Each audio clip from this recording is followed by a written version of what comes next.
Isang mapagpalang umaga po sa bawat isa. Ngayon po ay araw ng Martes.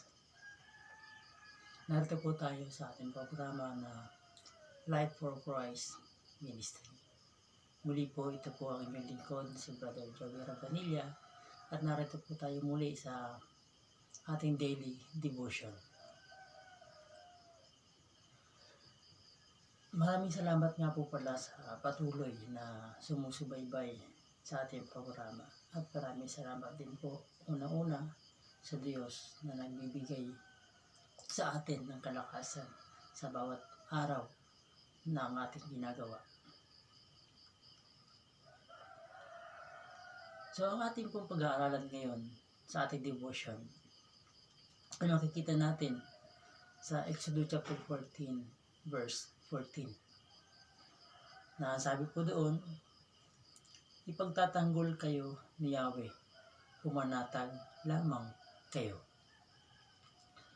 Tayo po ay panandali munang manalangin bago tayo magsimula sa ating programa. Ang maraming banal, maraming salamat sa umagang ito. Maraming salamat o Diyos sa panibagong kalakasan. Gabayan mo nawa po kami sa araw na ito, Panginoon, at maging sa pang-araw-araw namin pamumuhay, Panginoon. Sa iyo lamang namin isinusuko ang aming buhay, Panginoon, at sa iyo lamang kami lalapit, hihingi ng tulong at gabay, Panginoon, dahil alam namin na ikaw lamang ang higit na makakatulong sa amin. Maraming salamat, O Diyos, sa umagang ito. At muli, Panginoon, ikaw lamang ang aming Diyos na pupurihin, sasambahin, dadakilain sa tanging pangalan ng aming Panginoong Hesus. Amen. Muli po, nandito po tayo sa ating devotion. So sabi sa Exodus chapter 14 verse 14, ipagtatanggol kayo ni Yahweh, pumanatag lamang kayo. So dito po, ang aking obserbasyon dito, ito yung panahon na hinahabol ng mga sundalo ng Ehipto ang bayan ng Israel sa pangunguna ni Moises. So ang sitwasyon na kinakaharap nila dito ay wala na silang madaraanan sapagkat dagat na ang nasa harapan nila. Dumating pa sa punto na sinisisi na nila si Moses. Yun ay makikita natin naman sa Exodus chapter 14 verse 10 hanggang sa 12. Nang sabi doon,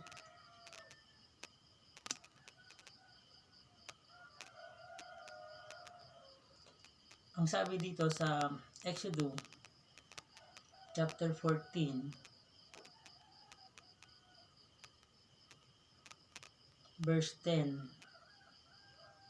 sabi dito, matinding takot ang naramdaman ng mga Israelita na makita nilang dumarating ang Paraon at ang mga Ehipsyo. Kaya dumaing sila kay Yahweh. Sinabi nila kay Moises, wala na bang mapaglilibingan sa amin sa Ehipto? Kaya mo kami dinala sa ilang para dito mamatay. Inilabas mo nga kami sa Ehipto. Ngunit tingnan mo ang nangyayari. Hindi ba't bago tayo umalis, sinabi na namin sa iyo na ganito nga ang aming sasapitin. Sinabi na namin sa iyo na huwag mo kaming pakikialaman at pabayaan mo lamang kaming manatiling alipin ng mga Ehipto, sapagkat mas gusto pa naming maging alipin kaysa mamatay dito. So kung makikita natin, so mas pinili pa nila, mas ginugusto pa nila na maging alipin kaysa sa maging malaya. At sabi pa nila, alam na nila na mangyayari iyon, na masusukol sila sa ganoong sitwasyon. Halos wala na silang madaanan, wala na silang malakaran dahil dagat na yung kanilang nasa harapan. Hindi na sila makatakbo dire-diretso.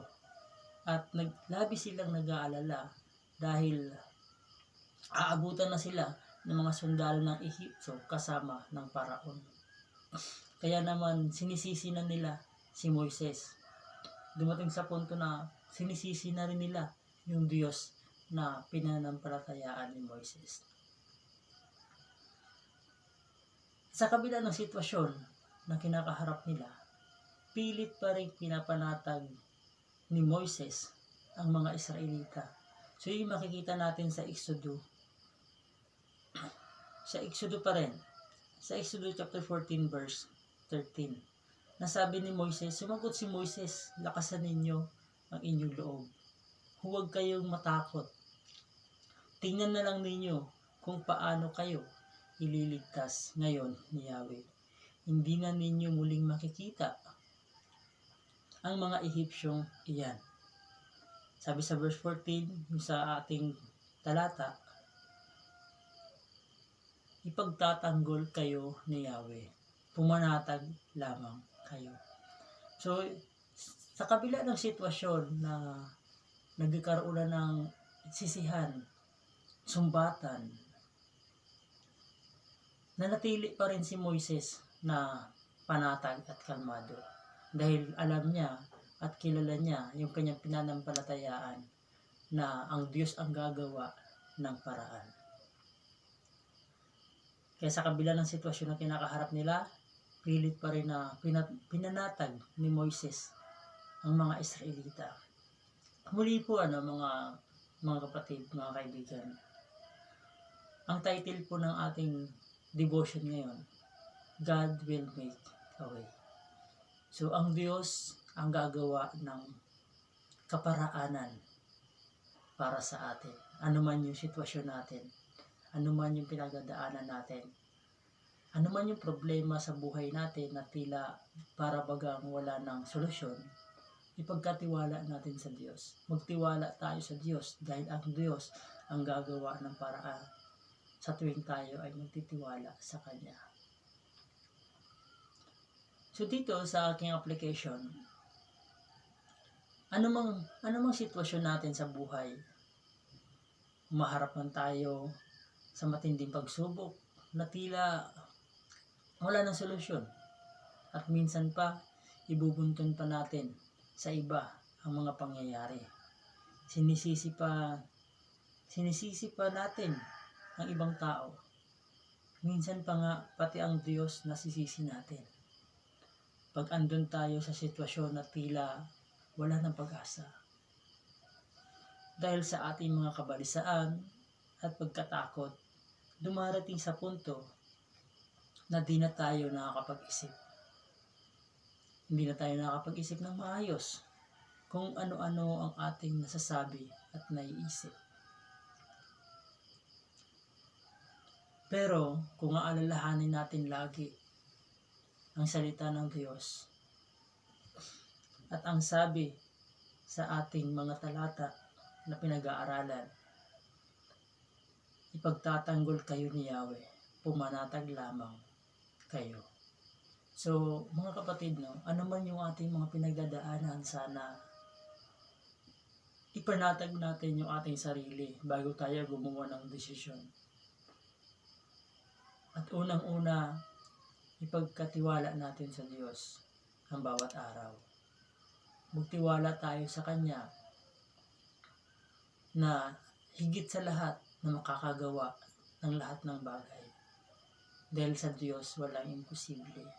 Ang nais lamang ng Diyos sa atin, sa Kanya tayo magtiwala. Sa Kanya natin ituon yung ating atensyon. Hindi sa anumang problema o pagsubok na dumarating sa atin. Maraming pagsubok na nasusolusyonan natin sa sarili nating kakayanan.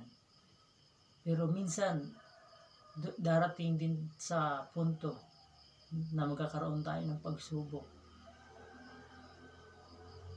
na tila hindi natin kayang solusyonan at hindi natin gawa ng paraan. Hindi natin kayang gawa ng paraan.